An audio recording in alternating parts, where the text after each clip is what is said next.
Hello guys, this is Shashank Agrawal. Welcome to our channel being doctor. हम बात कर रहे थे पंचतंत्र की कहानियाँ की। पहली कथा हमने पढ़ ली थी, छपड़ा कथा। ठीक, आज हम बात करेंगे दूसरी कहानी की, डेट इज लोवाविष्ट चक्रधर कथा।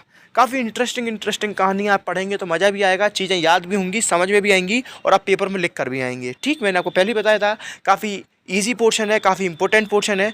थोड़ा थोड़ा आप कहानी पे थोड़ा इंटरेस्ट जगाएंगे या पढ़कर रख देंगे तो आपको एक कॉन्फिडेंस डेवलप होगा कि संस्कृत आपकी कवर होती जा रही है। तो देखिए, इस कहानी की बात करेंगे तो ये कहानी है चार दोस्तों की। ये कहानी चार दोस्तों की। चार दोस्त थे, चारों दोस्त गरीब थे। चारों दोस्त गरीब थे, जब दुखी थे, दरिद्र थे, तो परेशान हो गए कि अब ये दुख सहा नहीं जाता।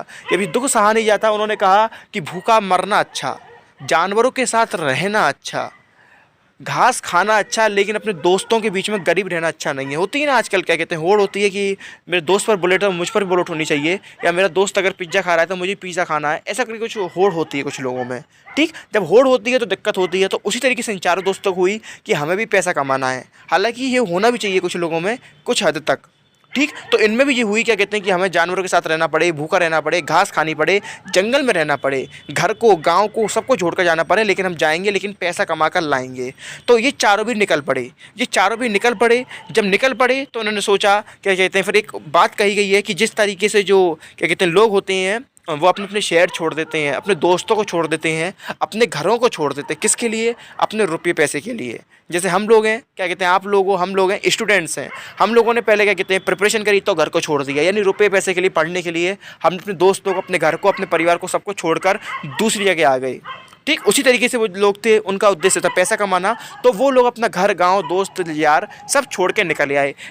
तो वो कहाँ चले गए? वो महादेव की नगरी उज्जैन चले गए। कहाँ चले गए? महादेव की नगरी उज्जैन चले गए। वहाँ जाके उन्होंने क्षिप्रा नदी में स्नान करा। स्नान करने के बाद उनको एक योगी मिले, डेट इज भैरवनाथ। क्या मिले? भैरवनाथ। ये नदी का नाम, ये शहर का नाम, ये योगी का नाम, ये सब आपको याद रखना है। ये मेन होते हैं, क्योंकि अगर आपने स्टोरी में ये नाम ही नहीं लिखे तो नंबर कट हो जाते हैं। एग्जामिनर ये बेसिकली नामों को, इन प्रीफिक्स को, इन इंपॉर्टेंट बातों, इन पॉइंट्स को देखना चाहता है। फिर जब भैरवनाथ से मिले तो फिर उनके मठ में चले गए। मठ होता है, यहाँ पर काफ़ी सारे योगी या फिर संत पुरुष रहते हैं, जो उनका घर होता है, डेट इज मठ। वहाँ पर चले गए। उन्होंने अपनी समस्या बताई कि हम इस प्रयोजन से आए। योगी ने पूछा तुम क्यों आए? तो उन्होंने बताया कि हमारा प्रयोजन ऐसा है कि हम गरीब नहीं रहना चाहते, हमें धन कमाना है, इसलिए हम आए हैं। या तो हम धन कमाएंगे, अन्यथा हम अपने प्राण त्याग देंगे, लेकिन गरीब लौट कर नहीं जाएंगे। तो उन्होंने कहा कि आप तो इतने ज्ञानी हो, इतने सिद्ध हो, क्या आप हमें कोई उद्देश्य बता सकते हो, या आप हमें कुछ ऐसा काम बता सकते हो, या ऐसी कोई जुगाड़ कर सकते हो जिससे हमारा काम बन जाए? हमें शमशान में, भूत प्रदेश में, बोईताल में, कहीं भी भेज दीजिए, पाताल में, लेकिन हमें पैसा चाहिए, कोई उपाय बताइए।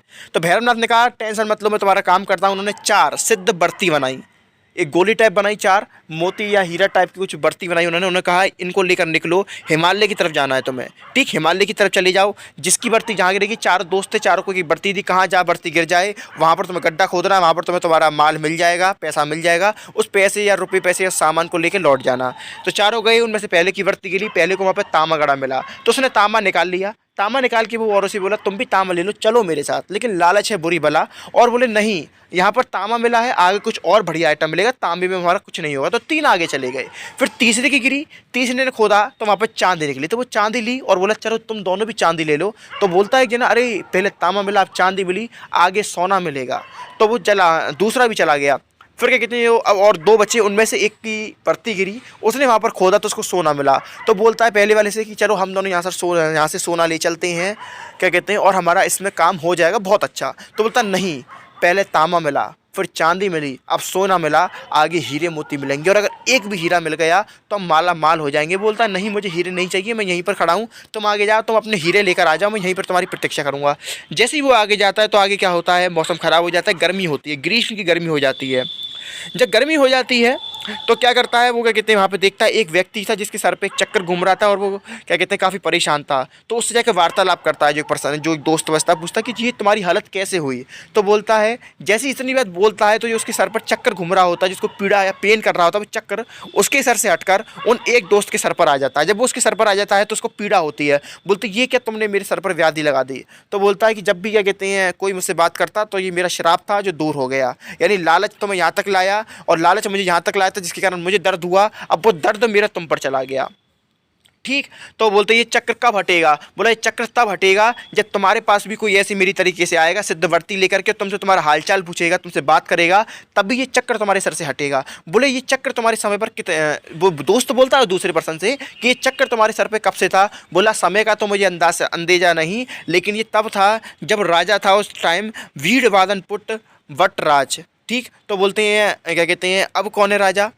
ठीक। तो बोलते हैं अब राजा है वीटवादन पुतराज। ठीक। इस तरीके के नाम है, आपको नाम याद कर लेना है, वीटवादन पटुवत्सराज। तो बोले तुम्हारे सर पे ये चक्कर कब आया? बोले मेरे सर पर ये चक्कर आया जब राजा थे उस टाइम राजा राम। ठीक। उस टाइम श्री राजा रामचंद्र जी उस टाइम राजा थे, तब मेरे सर पर चक्कर आया। और इस टाइम राजा कौन है? वीरवादन पटुवत्सराज। ये नाम आपको याद रखने, वीरवादन पटुवत्सराज इस टाइम राजा हैं। तो बोले बड़ा टाइम लग गया, तुम खाना कैसे खाते थे, पानी कैसे पीते थे? बोले जब ये चक्कर सर के ऊपर आ जाता है तो इतना पेन होता है, इतना दर्द होता है कि तुम प्यास भूख सब कुछ भूल जाओगे, सिर्फ तुम्हें इसके पेन का या इसकी वेदना का एहसास होगा। बोले ये चक्र है क्या? तो बोलते चक्र जो कुबेर हैं, धन के राजा कुबेर हैं, उन्होंने अपने धन को बचाने के लिए इस चक्कर को लगाया है। तो इस समय ये सीख मिलती है कि ज़्यादा लालच नहीं करना चाहिए, लालच ही सारा काम तमाम कर देता है।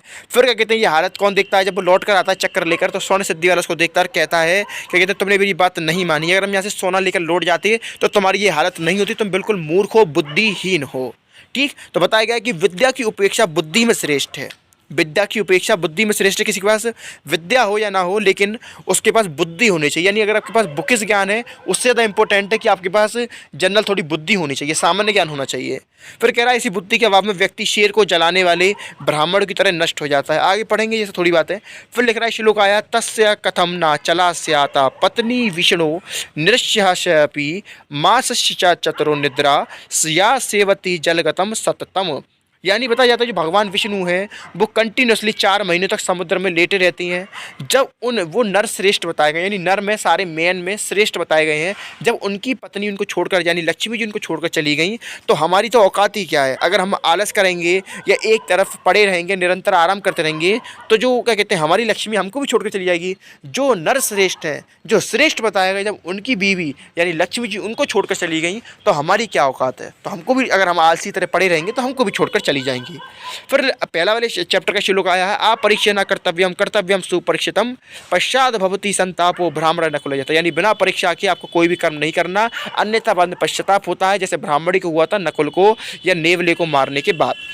फिर कह रहा है जीर्यंते जीरता केश दंता जीर्यंते जीरता चक्षुश्रोत च जीरता तृष्ण को तृणयते। यानी जैसे पर्सन बूढ़ा हो जाता है, वृद्ध हो जाता है, उसके बाल पक जाते हैं, दांत गिर जाते हैं, केश वगैरह सब गिर जाते हैं, आँख नाक सब कमजोर हो जाते हैं, लेकिन जो उसकी प्यास है पैसे की या चीज़ों की वो कम नहीं होती, वो बढ़ती जाती है।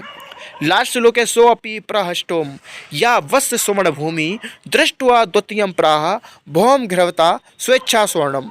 यानी बताया जाता है कि अगर वो जो वर्ती गिरी थी वो स्वर्ण लेकर भी खुश नहीं हुआ, यानी सोने को देखकर ही व्यक्ति खुश नहीं हो रहा, कितना लालची व्यक्ति हो। यानी जब वो अगर खोदता वहाँ पर सोना मिल जाता, अगर वो लौट जाता तो ऐसा कुछ नहीं होता। ठीक। आई होप आपको कहानी समझ में आई होगी। नाम आपको याद करने, मेन नाम था वीरवादन पटुवत्सराज। मेन नाम इसमें क्या था? वीरवादन पटुवत्सराज। ये नाम थोड़ा कन्फ्यूजिंग, आपको याद करना है कि उसके सर पर चक्र कब आया था? जब राजा थे राम। हटा कब? जब उसके सर पे उसके सर से चक्र कब हटा? जब राजा थे वीर पटुवत्सराज। ठीक। चलिए, thank you to all. I hope आपको लेक्चर अच्छा लगा। लेक्चर को लाइक करिए, शेयर करिए। लाइक करने से थोड़ा एक मोटिवेशन मिलता है, और जो भी कमी हो, जो भी बात हो, आप चैट से बता सकते हैं। कुछ भी पूछना हो या कोई भी टॉपिक हो जिस पर आप पढ़ना चाहें तो बता सकते हैं। मैं सारे टॉपिक्स को पढ़ा देता हूँ, सारे सब्जेक्ट्स को कवर कर देता हूँ। आपको जिसमें भी दिक्कत हो आप बताइए, उस टॉपिक पर मैं वीडियो जरूर लेकर आऊँगा। ठीक। टेक केयर, मिलते हैं नेक्स्ट वीडियो में। तब तक घर पर रहें, मस्त रहें, स्वस्थ रहें और देखते रहें बिंग डॉक्टर।